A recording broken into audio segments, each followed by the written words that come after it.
on a eu des moments où on était dedans, on est revenu, mais voilà, ils nous ont dominés physiquement. On n'a pas, personnellement, je sais pas, j'ai eu un blocage, je n'arrivais pas à jouer. Gaëtan aussi, donc voilà, c'était supérieur. Ouais, c'est du N2 quand même, hein. La hiérarchie a été respectée, quoi. Oui, c'est sûr. Après, je sais pas, j'ai pas eu cette impression de surdomination. J'ai eu l'impression qu'on pouvait faire quelque chose quand même, pas prendre 27 points. Mais voilà. Ils vous ont dominé dans l'intensité, dans l'impact notamment. Oui, physiquement, on a pris un coup, puisque, bon, comme vous avez dit, c'est la N2, c'est un niveau supérieur. Mais franchement, il y avait moyen de faire mieux que ça. Bon, vous avez fait un beau parcours quand même en Coupe de Lorraine. Oui, ça va. On a été jusqu'en demi-finale, c'est déjà pas mal. Oui, en championnat aussi, le parcours a été correct. Ben, en championnat aussi, on termine avec un bilan moyen, mais bon, ça reste suffisant pour terminer 5e. Après, voilà, il y avait moyen de le faire aussi. On a terminé pas mal de matchs à très peu de points d'écart. Donc on a toujours un petit goût amer sur les résultats, mais bon. Tu seras toujours là la saison prochaine? Oui, je suis là. Donc il reste la Coupe des Vosges, c'est ça, dès demain pour d'autres équipes? Voilà, dès demain, ce sera rempli ici dans les deux gymnases. Ça va être quelque chose de spécial. Ouais, c'est une belle fête, c'est un match de gala? Oui, il y aura beaucoup de monde, donc il risque d'avoir de l'ambiance et ouais, ça va être sympa.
C'est ça, il fallait vite rattraper les 7 points de retard, donc on a fait le nécessaire et après on savait que nous on était court en termes de rotation, on a suggéré ce qu'il fallait et puis on a fait l'écart pour pas les faire espérer, même si ils ont tenu une mi-temps et après on a mis un coup de boost au début de 3e et ça a été mieux. Sur quoi vous faites vraiment la diff? Sur l'adresse à 3 points, quand on a un Dragan qui met, je sais pas, 4 ou 5 paniers à 3 points de suite, ça fait tout de suite la différence et surtout ça fait mal au moral pour quand on est derrière, quand on n'est pas trop loin et de prendre 4-5 paniers à 3 points, c'est un peu dur. Ouais, c'est toujours un match piégeux à Mirecourt, hein. Vous l'avez vraiment pris du bon côté. Hein. Bah, on savait très bien, on savait qu'on était attendu, donc il fallait faire les choses correctement. Donc voilà, on a été sérieux. L'objectif d'aller jusqu'en finale est présent. Maintenant, l'objectif c'est de la gagner, donc on va tout faire pour la gagner. Alors justement, tu préfères Mirecourt ou Sarrebourg? Tu préfères Jeuf ou Sarrebourg, pardon? Ça dépend de quoi on parle. Ça dépend de quoi on parle, mais Mirecourt c'est bien parce que je reviens près d'Épinal. Je peux voir des copains, les filles que j'ai entraînées l'année dernière qui viennent me voir, ça fait toujours plaisir. Donc de ce côté-là, je préfère venir ici. Ouais, et pour la finale de la Coupe de Lorraine, l'autre demi-finale c'est Jeuf contre Sarrebourg. Ouais. Quel adversaire tu préfères? Que je préférerais Jeuf parce qu'il y a quand même, on a quand même des petits défis toujours entre nous, donc c'est toujours intéressant de jouer contre eux. Tu vas retrouver Tommy Ghezala en face notamment et les frères Guriot? Oui, toujours, donc c'est toujours un plaisir. Donc il y a beaucoup de respect entre les deux équipes, mais quand on arrive sur le terrain de basket, les deux veulent gagner, que ce soit un match, sur les matchs amicaux ou en championnat, ça a toujours été des matchs très intéressants à jouer, donc voilà pourquoi je préfère jouer. Vous connaissez bien tous en général dans les clubs lorrains? Dans les clubs lorrains, oui, et puis Jeff c'est à côté de chez nous, donc on a fait quelques matchs amicaux contre eux, on les a joués en championnat, on les a joués encore en match pour une association, donc on les connaît bien, ils nous connaissent bien aussi.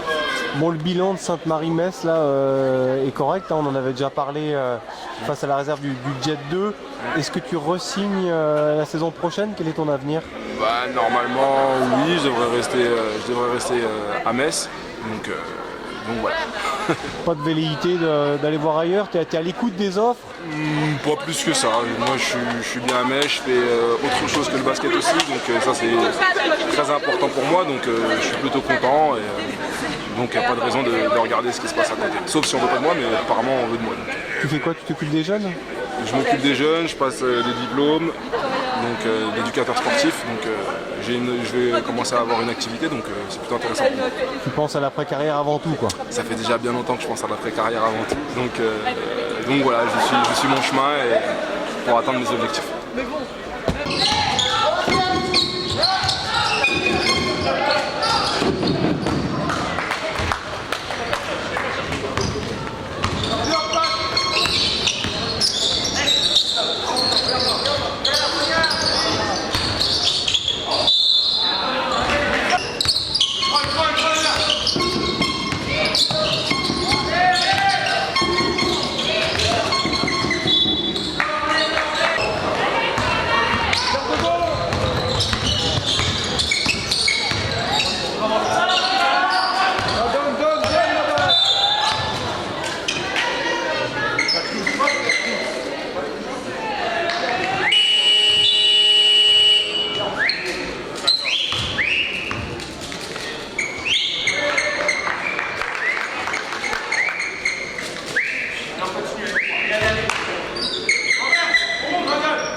Il faut donner sur son bas.